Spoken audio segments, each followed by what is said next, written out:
President Biden is slamming GOP lawmakers over their ongoing effort to enact laws tightening voting procedures across the country, calling the move un-American. Speaking in Philadelphia Tuesday, the president accused Republicans of trying to silence democracy and suppress the vote. The denial of full and free and fair elections is the most un-American thing that any of us can imagine, the most undemocratic, the most unpatriotic, and sadly, not unprecedented. 17 mostly GOP-led states have enacted such measures. Republicans say the laws are needed for greater election security following the 2020 presidential election.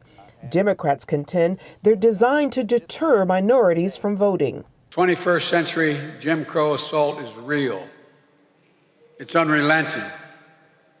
And we're going to challenge it vigorously. Overnight in Texas, the state Senate passed their version of a voting bill. It calls for a ban on 24-hour polling locations and drive-through voting. In a desperate move to stop the bill, more than 50 Democrats from the Texas House fled the state for the nation's capital Monday, claiming the bill would make it harder for minorities to vote. I'm not up here to take a vacation in Washington, D.C. When I look at the African American Museum, I thought about the struggle of my people fought in this country to get the right to vote. The governor promising there's a price to pay for their rogue behavior. As soon as they come back in the state of Texas, they will be arrested. They will be cabined inside the Texas Capitol until they get their job done. Democrats say federal legislation is needed to protect the vote, but they don't have enough support in the U.S. Senate to pass it.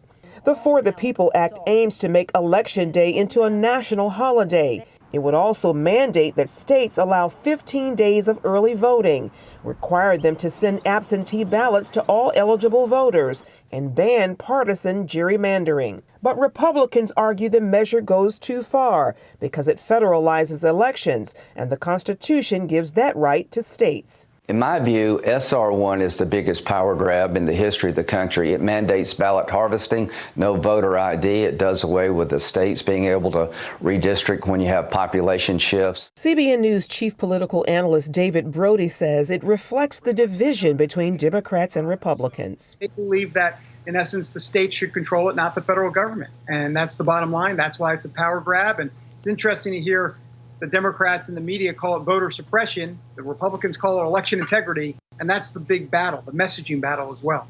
Even some moderate Democrats have reservations about the For the People Act in its present form. The only way for it to pass is to get rid of the filibuster, something the president does not endorse. Charlene Aaron, CBN News.